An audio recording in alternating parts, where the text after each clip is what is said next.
చేస్తున్నారు వాళ్ళు.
కడప చరిత్రలో ఎప్పుడు ఎరగని విధంగా ఒక దుష్ట సంప్రదాయాన్ని తెలుగుదేశం పార్టీ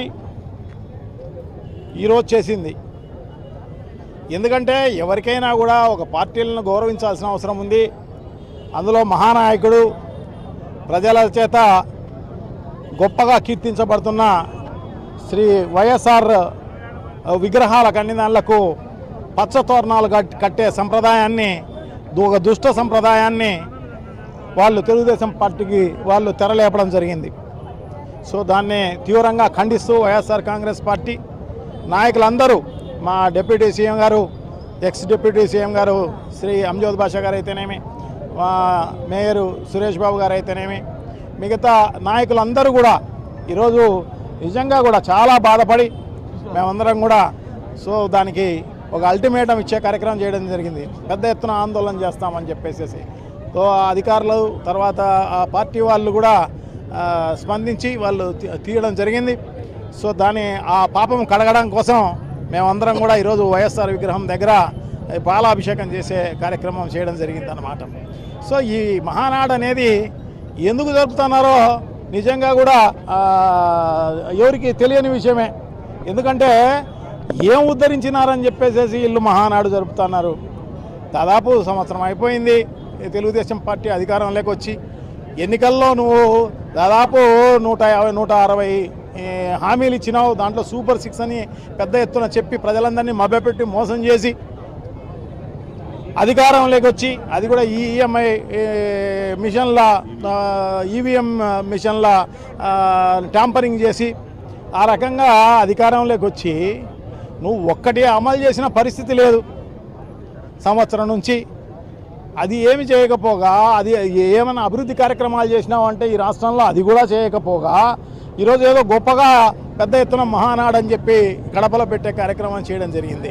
అదే ఈ పోలీస్ పహారా అనేది లేకపోతే, పోలీస్ బందోబస్తు రాష్ట్ర వ్యాప్తంగా పోలీసులు అందరూ డిఎస్పీలు, ఎస్ఐలు, సిఐలు, పోలీసులు అందరూ కూడా ఇప్పుడు కడపలో ఉన్న కార్యక్రమం జరుగుతుందన్నమాట. సో వాళ్ళ బందోబస్తుతో ఆ మహానాడు జరుగుతుంది తప్ప మామూలుగా పోలీసు బందోబస్తు లేకపోకుండా వాళ్ళను మహానాడు జరుపుకోమనండి. అసలు పల్లెల్లోకి పోయి ఒక ఇంటి దగ్గరికి పోయి వాళ్ళు చెప్పుకునే పరిస్థితి కూడా లేదన్నమాట. వాళ్ళకు మొహం ఎక్కడా ఒక్కటి అమలు చేసిన పరిస్థితి లేదు. ఎవరైనా కూడా చొక్కా పట్టుకునే కార్యక్రమం జరుగుతుంది. ఎవరైనా కూడా నువ్వు ఏది ఒక్కటి అమలు చేయలేదు నువ్వు అని చెప్పేసి గొప్పగా నువ్వు ఏదేదో చెప్పినారన్నమాట. నీకు 15,000, నీకు 15,000, నీకు 15,000, నీకు 18,000, నీకు 18,000, నీకు 18,000 అని చెప్పేసి వాళ్ళేదో ఆశపడో లేకుంటే ఇంకోటో వాళ్ళు ఓటేసి ఈరోజు పాలిచ్చే ఆవును పోగొట్టుకొని తన్నే దున్నపోతుని తెచ్చుకున్నామని చెప్పేసి అందరూ బాధపడుతున్న పరిస్థితి అన్నమాట. సో తప్పకుండా ప్రజలందరూ కూడా ఆ రకమైన రియాక్షన్ ఉండే కార్యక్రమం జరుగుతుంది. వాళ్ళు ఏదో పోలీస్ పహారాలో మీటింగ్ జరుపుకుంటున్నారన్నమాట, అంతకు తప్పనించి వేరే ఏం లేదు.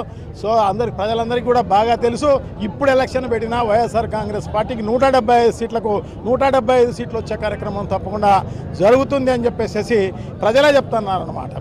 సో ఇంత మోసం, ఇంత దారుణం ఇంకొక చోట ఎక్కడ కూడా జరిగిండదన్నమాట. ఈ భారతదేశంలో ఇన్ని రాష్ట్రాలు ఎలక్షన్స్ జరిగినాయి, స్వాతంత్రం వచ్చి 74-75 సంవత్సరాలు అయింది. ఇన్ని సంవత్సరాల్లో ఇన్ని ఎలక్షన్లలో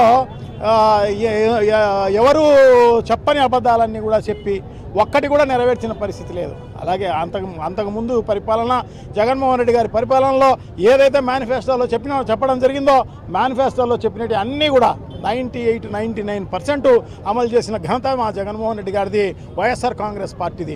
ఈరోజు కూడా మేము వైఎస్ఆర్ కాంగ్రెస్ పార్టీ నాయకులుగా, కార్యకర్తలుగా ఎప్పుడు ఎవరి దగ్గరికైనా కూడా సగర్వంగా మేము వైఎస్ఆర్ కాంగ్రెస్ పార్టీ అని చెప్పేసి ప్రతి ఇంటికి వెళ్ళే పరిస్థితి మాకుంది. మీకెక్కడ ఉంది? వాళ్ళు కొట్టే పరిస్థితి ఉందన్నమాట. సో తప్పకుండా ఇవన్నీ కూడా ప్రజలందరూ కూడా గమనిస్తున్నారు. ఖచ్చితంగా వాళ్ళకు బుద్ధి వచ్చే రోజు తప్పకుండా వస్తుంది అని చెప్పి తెలియజేసుకుంటున్నా. ఈరోజు మహానాడు అనేది కాదు, అది మహానాడు కాదు, దగానాడు. అదే కాకుండా ఒక దుర్మార్గమైన నాడు అదే అన్నమాట. ప్రజలను మోసం చేసి వచ్చిన నాడు అన్నమాట అది. సో డెఫినెట్గా ప్రజలు ఇవన్నీ కూడా గమనిస్తున్నారు. డెఫినెట్గా బుద్ధి చెప్పే కార్యక్రమం జరుగుతుంది అన్నమాట. ఒక రాజశేఖర రెడ్డి గారి విగ్రహమే కాదు, అంబేద్కర్ విగ్రహానికి దానికి కూడా పచ్చతోరణాలు కట్టే కార్యక్రమం అంతా కూడా చేసిన పరిస్థితి అన్నమాట.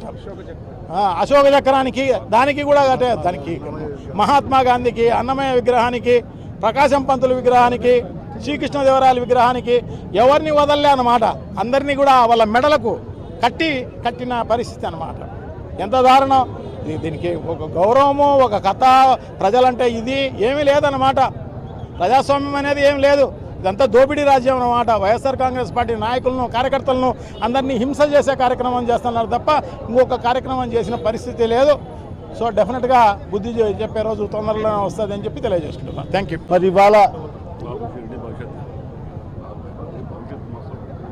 తెలుగుదేశం పార్టీ మహానాడు అనే పేరుతో మరి ఈరోజు కడప నగరంలో గత 15-20 రోజులుగా ఇక్కడ ఏర్పాట్లు చేసుకుంటూ మరి ఈరోజు సంకలు గుద్దుకుంటే కార్యక్రమం చేయడం జరుగుతుంది. మరి అదే కాకుండా ఎప్పుడు లేని సంప్రదాయాన్ని మరి ఈరోజు తెలుగుదేశం పార్టీ నాయకులు మరి కడప నగరంలో ప్రారంభించడం జరిగింది. అనేక సంవత్సరాలుగా అనేక రాజకీయ పార్టీలు వాళ్ళ పార్టీ ప్రోగ్రామ్స్ చేసుకోవడం జరిగింది. గతంలో మేము కూడా అధికారంలో ఉన్నప్పుడు వైఎస్ఆర్ కాంగ్రెస్ పార్టీ అనేక కార్యక్రమాలను చేపట్టడం జరిగింది. కానీ ఏనాడు కూడా ఈ రకమైన దుశ్చర్యలను చేపట్టిన దాఖలాలు లేవు. మనం ఏనాడు కూడా ఎన్టీఆర్ సర్కిల్ని, ఎన్టీఆర్ విగ్రహాన్ని మరి ముట్టుకున్న పరిస్థితి కూడా లేదు.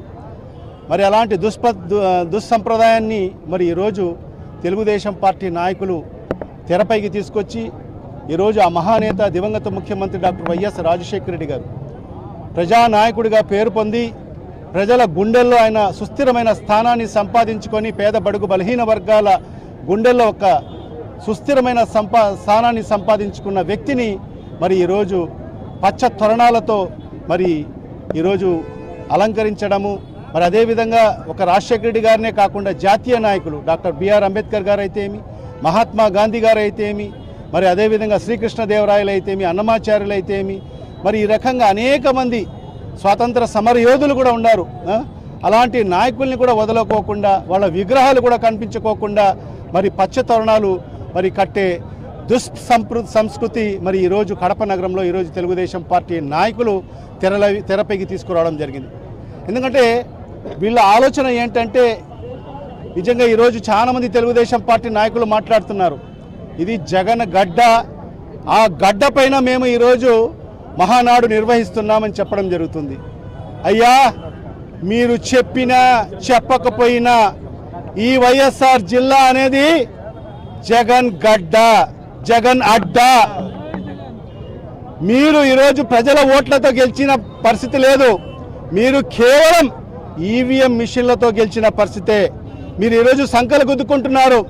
జగన్ గడ్డ, జగన్ అడ్డాలో మేము 6 స్థానాలు గెలిచామని చెప్పి మీరు సంకలు గుద్దుకుంటున్నారు. మీరు అది మీ గెలుపు కాదు, అది మీ గెలుపు కాదు. ప్రజలు మీకు ఓటు వేయలేదు. మీరు కేవలం మీరు ఆ ఈవీ మిషన్లను ట్యాంపరింగ్ చేసి ఈరోజు మీరు అధికారంలోకి వచ్చిన పరిస్థితి మీ రాష్ట్ర ప్రజలకందరికీ కూడా తెలుసు. మరి ఈరోజు నేను ఒకటే సూటి ప్రశ్న అడుగుతున్నా చంద్రబాబు నాయుడు గారిని, తెలుగుదేశం పార్టీ పెద్ద నాయకులకు. మీరు ఏం సాధించారని ఈ సంవత్సరం కాలంలో, మీరు ఏ ఘనకారం చేశారని, మీరు ఏం సాధించారని, మీరు ఈ రాష్ట్ర ప్రజలకు ఏం చేశారని మీరు ఈరోజు మహానాడు నిర్వహించుకోవడం జరుగుతుంది. మరి ఈరోజు రాష్ట్ర ప్రజలకు ఏమీ చేయలేదు. మరీ ముఖ్యంగా ఈరోజు వైఎస్ఆర్ కడప జిల్లాలో మీరు మహానాడు పెడుతున్నారు. మరి ఈ జిల్లాకు మీరు ఏం చేశారు? 14.5 సంవత్సరాలు ముఖ్యమంత్రిగా ఉన్న చంద్రబాబు నాయుడు మరి ఈ వైఎస్ఆర్ జిల్లాకు చేసింది ఏంటి అని ఒక్కసారి ప్రజలకు చెప్పమను. మరి మీరు ఈ జిల్లాకు చేసింది శూన్యం. మరి మీకు ఈ జిల్లాలో ఏదైతే మహానాడు పెట్టే అర్హత లేదు. ఎందుకంటే విభజన చట్టంలో చెప్పిన హామీలన్నీ కూడా తొంగలు తొక్కారు. మరి ఆనాడు ఈ వెనుకబడిన జిల్లాలకు ప్రత్యేక నిధులు తీసుకొస్తా అని చెప్పి ఆ రోజు ప్రత్యేక ప్యాకేజ్ అని చెప్పి నీ స్వార్థం కోసం రాష్ట్రానికి రావాల్సిన ప్రత్యేక హోదాను కూడా నువ్వు తాకట్టు పెట్టావు. మరి ఈ వెనుకబడిన జిల్లాలకు నువ్వు ఏం సాధించావు? ఈ కడప జిల్లా అత్యంత వెనుకబడిన ప్రాంతం, అత్యంత వెనుకబడిన జిల్లా. మరి ఈ జిల్లాకు ఏ నిధులు తీసుకొచ్చావు నువ్వు కేంద్రం నుంచి? మరి ఈ జిల్లాకు ఆ రోజు విభజన చట్టంలో మరి ఉక్కు పరిశ్రమ ఇస్తామని చెప్పి ఆ రోజు శైలాధరం అని చెప్పారు. దాన్ని కూడా నువ్వు తాకట్టు పెట్టావు నీ స్వార్థ రాజకీయాల కోసం. మరి ఆ రకంగా ఈ జిల్లా ప్రజలందరినీ కూడా నువ్వు తాకట్టు పెట్టావు మోడీ కాళ్ళ కాడ నీ స్వార్థ రాజకీయాల కోసం. మరి అలాంటిది ఈ జిల్లాలను ఈరోజు మహానాడు పెట్టడం అనేది ఈ జిల్లాలో ఏ ఒక్కరు కూడా హర్షించడం లేదు. మరి ఇప్పుడే చెప్పినట్టుగా మా పెద్దలు చెప్పినట్టుగా, మా జిల్లా అధ్యక్షుడు గారు చెప్పినట్టుగా, మరి ఈరోజు ఈ జిల్లాలో నువ్వు మహానాడు నిర్వహించుకుంటున్నావు అంటే అది ఒక కేవలం క్రెడిట్ అంతా కూడా పోలీస్ అధికారులతో, నువ్వు వేలాది మంది పోలీస్ అధికారులను పహారా పెట్టుకొని ఈరోజు ఇక్కడ ఈ ప్రాంతంలో నువ్వు మహానాడు నిర్వహించుకోవడం జరుగుతుంది.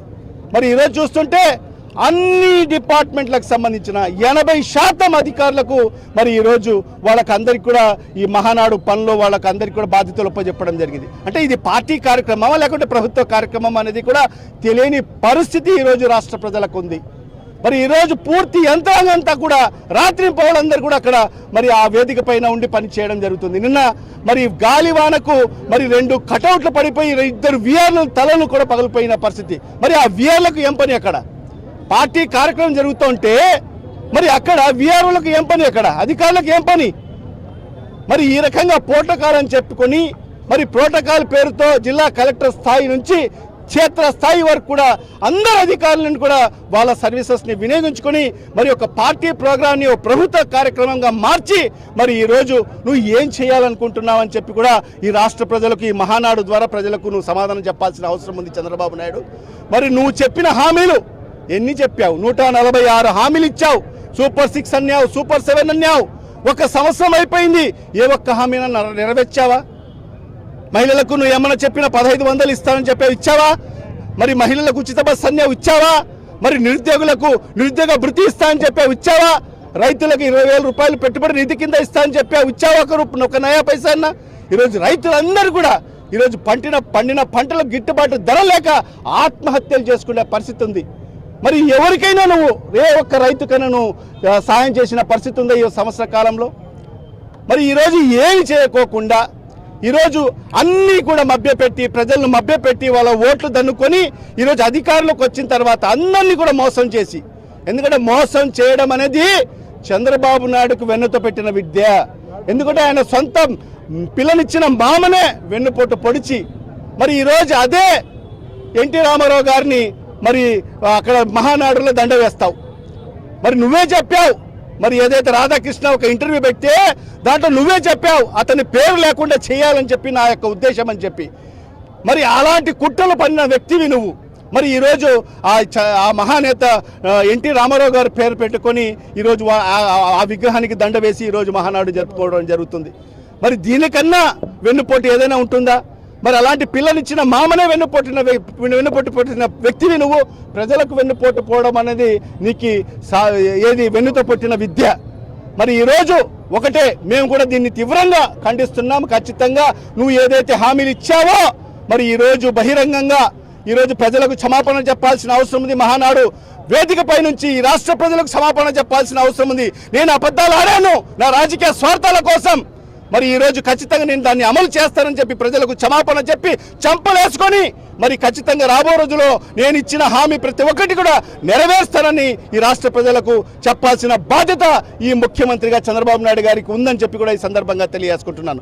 మరి అదేవిధంగా మరి ఈరోజు ఎంత దారుణం అంటే, గతంలో మరి ఈ జిల్లాను ఒక మహనీయుడు మహానేత డాక్టర్ వైఎస్ రాజశేఖర్ గారు ప్రజల మంచిగా ప్రజానాయకుడిగా పేరు పొంది ఆయన మరణాంతరము మరి ఈ జిల్లాను వైఎస్ఆర్ జిల్లాగా పేరు పెట్టే దాన్ని కూడా జీర్ణించుకోలేకపోతున్నావు నువ్వు నీ అనుచరులు తెలుగుదేశం పార్టీ నాయకులందరూ కూడా.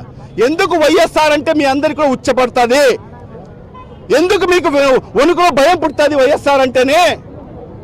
ఎందుకంటే ఆయన చేసిన కార్యక్రమాలు ప్రజల గుండెల్లో ఇప్పటికీ సుస్థిరంగా స్థానాన్ని సంపాదించుకున్నాడు. మరి ఆయనకు ఆదర్శంగా తీసుకుని నువ్వు పనిచేయి, ఆయనకు పోటీగా ప్రజలకు మేలు చేసే కార్యక్రమాలు చేయి. కానీ ఆయన పేరును చెరగొట్టాలని నువ్వు ఏ ఆలోచన చేసినా కూడా ఈ జిల్లా ప్రజలందరూ కూడా తగిన రీతిలో నీకు బుద్ధి చెప్పే పరిస్థితి ఉంది. ఈరోజు మన నాయకుడు జగన్మోహన్ రెడ్డి గారు మరి ఎందుకంటే నువ్వు 14 ఏళ్ళు ముఖ్యమంత్రిగా ఉన్నావు కదా, మరి ఏనాడు కూడా మరి ఆ నందమూరి తారక రామారావు గారి పేరు మీద ఒక జిల్లాను పెట్టాలని ఏ క్వశ్చన్ నీకు ఆలోచన వచ్చిందా? నీకు ఆయన మీద ప్రేమ మమకారం ఉనింటే నువ్వు 14 సంవత్సరాలు ముఖ్యమంత్రిగా పనిచేశావు ఈ రాష్ట్రానికి. మరి ఏనాడైనా మరి ఆ మహోన్నత వ్యక్తి, ఎందుకంటే తెలుగు యొక్క ఆత్మ గౌరవాన్ని కాపాడిన ఎన్టీ రామారావు గారి పేరుని ఒక జిల్లాకు పెట్టాలని ఏ క్వశ్చన్ ఎప్పుడైనా ఆలోచన చేశావా? మరి అలాంటి ఆలోచన రాలేదు నీకు. ఎందుకంటే ఆయన పేరు ఎవరు కూడా స్మరించుకోకూడదు, నేను అని ప్రతి ఒక్కరికి చాటుకోవాలని చెప్పి నీ ఆలోచన. కానీ మా నాయకుడు జగన్మోహన్ రెడ్డి గారు ముఖ్యమంత్రి అయిన తర్వాత మరి ఈరోజు ఎన్టీఆర్ జిల్లా మరి ఏదైతే అత్యంత ముఖ్యమైన ప్రాంతమైన మరి విజయవాడ పట్టణం కూడా దాంట్లో వస్తుంది. మరి అలాంటి ప్రాంతాన్ని ఎన్టీఆర్ జిల్లాగా నామకరణం చేసిన వ్యక్తి, అంత మహోన్నతమైన వ్యక్తి, అంత గొప్ప వ్యక్తి మన నాయకుడు శ్రీ వైఎస్ జగన్మోహన్ రెడ్డి గారు. నీకు ఆయనకు పొంతన ఏంటి? ఆకాశానికి భూమికి తేడా ఎంత ఉంటుందో అంత నీకు మన నాయకుడు జగన్మోహన్ రెడ్డి గారికి తేడా ఉంటుంది. మరి ఇవన్నీ కూడా ప్రజలందరూ కూడా తెలుసు. మరి ఈరోజు నువ్వు చేస్తున్న ఏదైతే దుశ్చర్యలు అయితేమి, నువ్వు ఏదైతే అక్రమ కేసులు పెట్టి వైఎస్ఆర్ కాంగ్రెస్ పార్టీ నాయకులను ఇబ్బంది పెట్టడం అయితేమి, మరి ఇవన్నీ కూడా ప్రజలు గమనిస్తున్నారు. రాబో రోజుల్లో వైఎస్ఆర్ కాంగ్రెస్ పార్టీ నాయకులందరూ కూడా సంసిద్ధంగా ఉన్నారు. మరి ప్రజల పక్షాన పోరాటం చేసేదానికి మా నాయకులు ఎవరికైనా ఇబ్బంది కలిగినా కూడా, మా కార్యకర్తలకు ఎవరికైనా ఇబ్బంది కలిగినా కూడా వైఎస్ఆర్ కాంగ్రెస్ పార్టీ అందరూ కూడా మేమందరం కూడా ముక్త కంఠంతో దాన్ని ఎదుర్కొంటామని చెప్పి కూడా ఈ సందర్భంగా తెలియజేసుకుంటాం.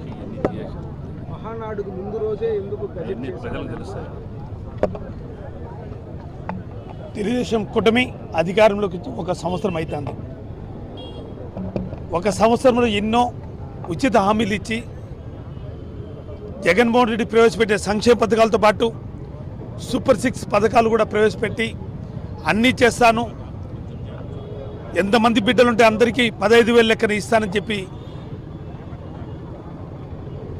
మా కుటుంబంగా ఏర్పడి ఏ రోజు కానీ 95 నుంచి తెలుగుదేశం పార్టీ చంద్రబాబు అధికారం తీసుకున్నప్పటి నుంచి కూడా ఇతర ప్రతిపక్షాలతో కుటుంబంగా ఏర్పడి అధికారంలోకి వచ్చినావు తప్ప ఏ రోజు కానీ సింగిల్గా నువ్వు అధికారం వచ్చిన పాపాన పోలేదు. మొన్న జరిగిన ఎన్నికల్లో కూడా ఎన్డీఏ, బీజేపీ, జనసేన, టీడీపీ, లోపాయకంగా కాంగ్రెస్, సిపిఐ, సిపిఎంతో కూడా ఒప్పందాలు చేసుకొని అధికారంలోకి వచ్చి కేవలం తెలుగుదేశం పార్టీకి 29% ఓట్లు వస్తే అధికారంలోకి వచ్చిన నువ్వు ఈరోజు 1 సంవత్సరం అయింది. ఫస్ట్ సంవత్సరం అయిపోతేనే కడప వైఎస్ఆర్ జిల్లాలో నువ్వు ఈరోజు మహానాడు జరపడం చాలా హీనమైన చర్య. 43 సంవత్సరాలు అవుతుంది, ఏ రోజు కానీ మహానాడు కడపలో జరపాలని ఆలోచన చేయలే. ఈరోజు మహాకూటమిలాగా ఏర్పడి తెలుగుదేశం పార్టీ అత్యధిక స్థానాలు గెలిచినామని ఈరోజు మా కడప నగరంలో నువ్వు మహానాడు జరుపుకోవడం, ఆ మహానాడు సందర్భంగా వచ్చే ముందు రోజున ఈరోజు వైఎస్ఆర్ జిల్లాని మార్చి వైఎస్ఆర్ కడప జిల్లాగా మళ్ళా నామకరణం చేసి నీ దుష్టబుద్ధిని పూరించుకోలేదు. నిజంగా గుండె మీద చేసుకుని ఆలోచన చేసే స్వతంత్రం వచ్చి 70 సంవత్సరాలైతేనా కడప వైఎస్ఆర్ జిల్లాని అంత ఇంత అభివృద్ధి చేశారంటే ఆ దిగువన డాక్టర్ వైఎస్ రాజశేఖర గారు. నిజంగా గండికోట పనిని 85% పూర్తి చేసి, వామికొండని పూర్తి చేసి, సర్వరారు పూర్తి చేసి, వెలుగోడు పూర్తి చేసి, వెలుగోడు కూడా 90% కంప్లీట్ చేసి జాతికి అంకితం చేసిన వ్యక్తి రాజశేఖర గారు. బ్రహ్మసాగరంలో 14 టీఎంసీలు నీళ్లు పెట్టి జాతికి అంకితం చేసిన వ్యక్తి రాజశేఖర గారు. అలాంటి మా మహోన్న వ్యక్తికి వైఎస్ఆర్ జిల్లా ఆయన మరణానంతరం వైఎస్ఆర్ జిల్లాగా నామకరణం చేస్తే ఏమి చేయనోటి నువ్వు ఈరోజు కడప నగరంలో మహానాడు జరుపుతూ 1 సంవత్సరంగా కేవలం పింఛన్లు ఒకటి ఇచ్చింది తప్ప ఏది చేసిన పాపన పోలేదు. కేవలం 2019లో మేము అధికారంలో వచ్చినప్పుడు 36 లక్షల పింఛన్లు ఉండేటి. ఈరోజు జగన్మోహన్ అధికారంలోకి వచ్చిన తర్వాత 64 లక్షల పింఛన్లు ఇచ్చిన ఘనత మాకు దక్కితే ఈరోజు 4,000 రూపాయలు చేసి 5 లక్షల పింఛన్లు ఈరోజు తీసేసిన ఘనత నీ ప్రభుత్వంది. అంచెలంచెలుగా 65 లక్షల్ని 5 లక్షలు ఈరోజు తీసేసినావు. రేపు రాబోయే రోజుల్లో కూడా 5 లక్షలు తీసి మొత్తం 50 లక్షల పింఛన్లు చేసే ఘనత నీకు దక్కుతుంది. నిజంగా ఈరోజు అమ్మఒడి అన్నావు, తల్లికి వందనం అన్నావు, విద్యా దీవెన అన్నావు, వసతి దీవెన అన్నావు. 18 ఏళ్ళు నిన్న ఆడపాపకందరికీ 1500 రూపాయలు అన్ని ఉచిత హామీలు ఇచ్చి, సూపర్ 6 పథకాలు ఇచ్చి, ఇంటికి గ్యాస్ సిలిండరు, ఉచిత బస్సుని చెప్పి మహిళల ఓట్లను వేసుకొని ఈరోజు కడప నగరంలో నువ్వు జరుపుతున్నావు. ఈరోజు కడప నగరంలో నువ్వు వైఎస్ఆర్ జిల్లాలో మహానాడు జరుపుకుంటున్నానని ఊరంతా పచ్చ తోరణాలు వేసినా కానీ ఇది నీ అడ్డ కాదు బాబు, ఇది వైఎస్ఆర్ జిల్లా జగన్మోహన్ అడ్డా. ఇది నీకు ఈరోజు 8 సీట్లు శాసనసభ్యులు ఇచ్చినారని ఘనత గుండెలు చర్చుకోవద్దు. రేపు రాబోయే రోజుల్లో కూడా మళ్ళీ 30 సంవత్సరాలు ఎన్నికపోయే రోజులు వస్తాయి.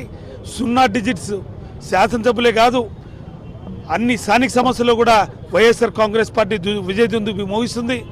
ఈరోజు నువ్వు కడప నగరంలో మహామౌనులేంటి స్వతంత్రం తెచ్చిన వాళ్ళు కూడా, రాజ్యాంగాన్ని రచించిన వాళ్ళకు విగ్రహాలు కూడా పశుమయం చేసి వాళ్ళని అగౌరవపరచడం అనేది చాలా బాధాకరం.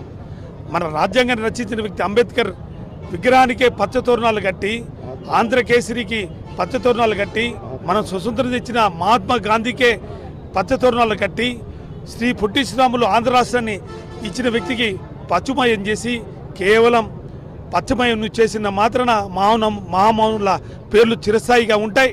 నువ్వు ఎంత కడపలో చేసుకునే ఈ అడ్డాని నీ అడ్డాలాగా మార్చుకోలేవు. ఎప్పటికైనా వైఎస్ఆర్ జిల్లా జగన్మోహన్ రెడ్డి గారి అడ్డా. వైఎస్ఆర్ కాంగ్రెస్ పార్టీ ఎన్నో మేము ప్లీనరీ సమావేశాలు కడప జిల్లాలో జరిపినాం. ఏ రోజు కానీ మేము దుష్ట చర్యలు పాడుపడలేదు. ఆ మహామౌనులకి ఇచ్చే విగ్రహాలకి గౌరవం మేము ఇచ్చాం. నువ్వు ఈరోజు నీకు అధికారం ఉంది కదా అని చెప్పి అందరి అధికారులను కూడా నీ తొత్తులాగా ఉపయోగించుకుంటూ వారం రోజులు అవుతుంది. ఏ అధికారి కానీ వాళ్ళ సీట్లలో కూర్చున్న పాపన పోలేదు.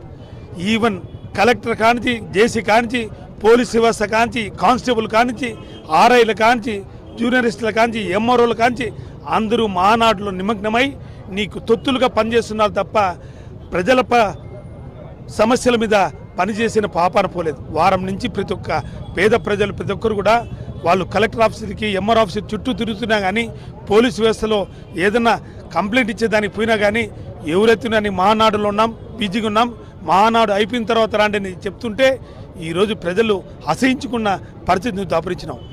నిజంగా రాబోయే రోజుల్లో నువ్వు ఈరోజు 2 రోజుల నుంచి కడప నగరంలో కూడా ఈరోజు చూస్తున్నాం, జిల్లా రాష్ట్ర వ్యాప్తంగా చూస్తున్నాం. సాక్షి ఛానల్ కానీ, టీవీ9 ఛానల్ కానీ, ఎన్టీవీ ఛానల్ అయితే కానీ, 10 టీవీ అయితే కానీ అన్నీ కూడా క్లోజ్ చేసి నీకు జపం చేసే ఎల్లో మీడియా అని ఒక్కటి నువ్వు ప్రాపగండం చేసుకున్నావు తప్ప ఎన్ని ఆటలు సాగవు. రాబోయే రోజుల్లో కూడా ప్రజలు ఇప్పుడే గమనించినారు. 1 సంవత్సరంలో ఇచ్చిన వాగ్దానాల్ని ఒక్క వాగ్దానం కూడా నెరవేర్చిన పాపాన పోగా ఈరోజు మహానాడు నువ్వు జరుపుకునే దానికి ప్రజలు చీదరించుకుంటున్నారు. రాబోయే రోజుల్లో ఇదే విధంగా ఉంటే ఈ కడప నగరానికి వైఎస్ఆర్ జిల్లాలో జగన్మోహన్ రెడ్డి గారు 5 సంవత్సరాలు చేసిన అభివృద్ధిలో కొన్నిటికైనా నువ్వు చెయ్యి. ఈరోజు కడప నగరానికి వస్తున్నావు, మహానాడులో తీర్మానం చేయి. కడప నగరానికి ఇది చేస్తున్నా, జిల్లాకి ఇది చేస్తున్నా, ఉగ్గు పరిశ్రమ ఏం చేస్తున్నా, ఇంతకుముందు నువ్వే సీఎం రమేష్ని 25 రోజులు నిరాహార దీక్ష కూర్చోబెట్టి దొంగ దీక్షను చేయించి 5 సంవత్సరాల అధికారంలో ఏ కుసన పాపన ఉక్కు పరిశ్రమ తెచ్చిన పాపం లేదు. మా జిల్లా ఆక్షింత ఉక్కు పరిశ్రమ, సాగునీరు తాగునీరు జిల్లా వాసులకి అవసరాలు, దానికంతటికీ ప్రాధాన్యత ఇచ్చి నువ్వు చేయాలని చెప్పి రేపు మహానగరంలో ఎన్ని తీర్మానం చేయాలని కూడా ఈ జిల్లా ప్రజల తరఫున వైఎస్ఆర్ కాంగ్రెస్ పార్టీ తీవ్రంగా పోరాటం చేస్తాం.